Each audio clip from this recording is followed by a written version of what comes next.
What's up, nerds? It's your boy, the OGGM, coming to you live, large and in charge on this, a windy Monday morning here at Site B. It's 8:30 in the morning on this, the 11th, 20th day of the 11th month of the 2023 year of the voyages of the Starship Steve.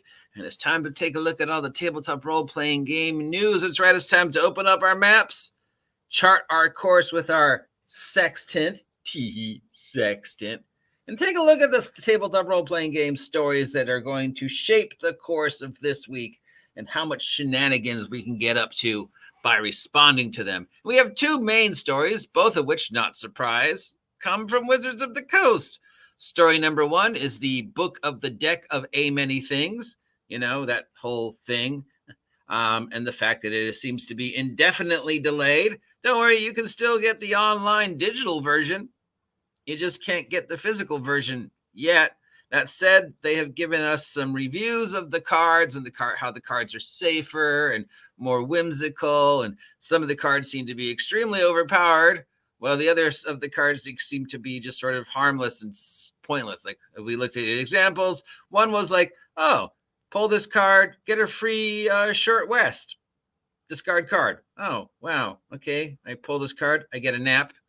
I mean, I like naps, but I can't use it when at will. I mean, I want the ability to take a nap at will, just, you know, without even having to worry about it. Just, yep, every time is one. No. And then the opposite end, we had a card that taught you how to cast Time Stop. So you have an equal chance at first level to getting a free nap or casting Time Stop or getting a baby dragon. And instead of the bad cards totally just ruining your character, they kind of insinuate something bad might happen to your character. So instead of making an enemy out of the powerful devil or being sent to the center of the earth or losing all your experience and worldly goods, you now have to make a deal with the outer playing being to do a minor quest for them, and in exchange they'll give you free stuff. But your soul is not at risk or anything because there's no inherent evil in D&D anymore. So interacting with demons and stuff like that is fine. They're not evil. They're just having a bad day. The other big news, of course, is the inclusivity language, whatever you want to call it. The politically correct language, which means I can no longer refer to you as human beings, but I'm pretty sure I can still refer to you as carbon-based life forms. So unless, of course, there's somebody who's going to come up and say to me, I no longer identify as a carbon-based life form. I now want you to refer to me as a aluminum-based life form. I no longer identify as carbon-based. Okay. Because I'm sure we know there's people out there who are no longer identifying as humans. I identify as a cat. Well, then you have all the rights as a cat and no longer have the rights of a human. Yeah, that freedom of speech. Yeah, there goes that. Power of attorney. You lost that. You're a cat. What kind of rights to a cat? You sure you want to identify as a cat? You can't even press buttons on an elevator. I identify as a cat. You're not a cat. Or you'll be treated like a cat. I identify as a wolf. Fine, we'll treat you like a wolf. How come you won't let me get in line? Because you're a wolf. There's no dogs allowed in my store. All right, so we know that inclusivity thing happens, and I have yet to hear anybody except for paid Wizards of the Coast shills respond positively to the changes. Another news story, you might not have heard about this, is the Justin LaNasa soap opera continues, including Justin LaNasa trying to sell the Dungeon Hobby Shop for $5 million, claiming he mysteriously found a letter that Gygax wrote in regards to the origins of Dungeons & Dragons, and that he still has Gary Gygax property that he is willing to sell to help pay for the $5 million, which coincidentally, you know, he just had to pay the court $10,000. So yeah, I guess that $5 million. I'm surprised none of the Gygax cultists like the Bro SR or Garabee have jumped on this and tried to get money together to buy the Dungeon Hobby Shop store and buy Gygax's desk and computer. Mind you, we know beyond a shadow of a doubt that where Gygax's desk is and who has it, and it's not Justin LaNasa, and where Gygax's typewriter is and who has it, and it's not Justin LaNasa. And we know that note cannot be in any way, shape, or form confirmed. Yeah, it's because modern day forensics But yeah, you gotta give Lanasa an attaboy for trying. Any news regarding that story, of course, I highly recommend you head on over to my friend Tom's at Tabletop Tap Room and see continuously covering that story.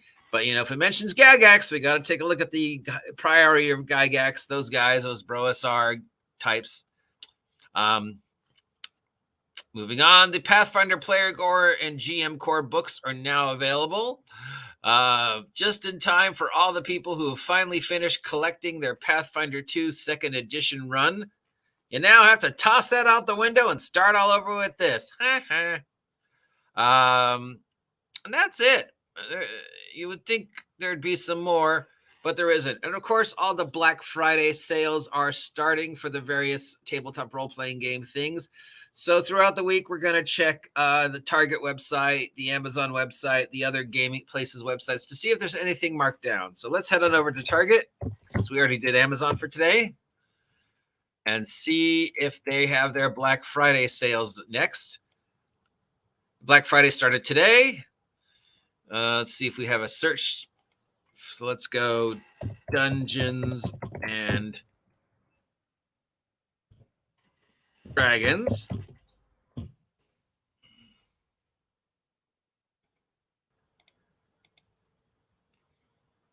And we probably want to look at books. 588 results. And yes, unlike the Amazon site, the Black Friday site numbers for Target are up. So it looks like all the core books have been marked down about, Player's Handbook normally goes for $50. It's marked down to $27. DM's Guide normally goes for $50, marked down to $28 with tax. And Dungeon Master's Guide, normally $50, marked down to $29. So about an average dollar of $20 drop for all the core books. If you remember last one, the starter sets were marked down real good. So let's see if they've marked down those.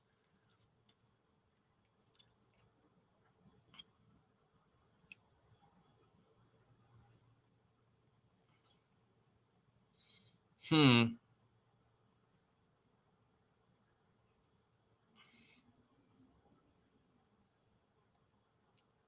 think that'd be one of the first things, but nope. The main books seem to all have been marked down about $20. The secondary books, again, looking to run about $20. So Xanthars, Mordecanians, those like that. Let's see, peripherals like maps and stuff like that all seem to be marked down about $10. But on the other hand, the third-party stuff doesn't seem to be marked down at all. We've got like a D&D sticker book here. That's not marked down. D&D coming soon. Wow. You can't mark down something you don't have. Let's see. Here's some stuff was marked down as low as $18 from $25. So maps and stuff like that are marked down. All the core books are marked down. So yes, it looks like Target is running about $20 off all Wizards of the Coast stuff. The Target does carry some other occasional third-party tabletop role-playing game stuff, but mainly they are a Hasbro shill. As you guys know, Hasbro rents space at Target for all their product. They have a long-standing relationship with Target dating back at least, since I worked at Target. So that's a long time ago. So I know that, they're like Crawford and his company are saying, oh, we have this brand new relationship with Hasbro exclusive to us where you're going to be able to get that stuff there and no place else. And it's like, no, you've always had that relationship with them. It's not new. Where do you think the Power Rangers Lightning Collection comes from? So we're talking 2000. You've had 23 years, if not longer. It's not a new thing. But, it's Crawford. Crawford's grasp on history is pretty limited and very much not based on reality in any way, shape, or form. I don't know. I mean, maybe it's nice to live in Crawford's brain. I don't know. To view the world in sort of that fish bowl. If it's not directly in front of me, it doesn't exist. I don't know if that's necessarily a bad thing. It's a horrible way to run a company, but I don't know. Maybe that's why he always looks so happy. It's because he has no idea the consequences of anything he said. So yeah, that's about it. Not a lot of news this week. It's going to be hard to top the whole new inclusivity language thing from Wizards of the Coast, or the fact that they are pushing a product that is currently still not available. You will notice, though, that in typical Wizards of the Coast fashion, they have already abandoned Planescape. It hasn't come up in a conversation in almost 2 weeks. Everything is about inclusivity or the Deck of Many Things round. This seems to be part and parcel for Wizards of the Coast continued. If it doesn't do well, we forget about it mentality.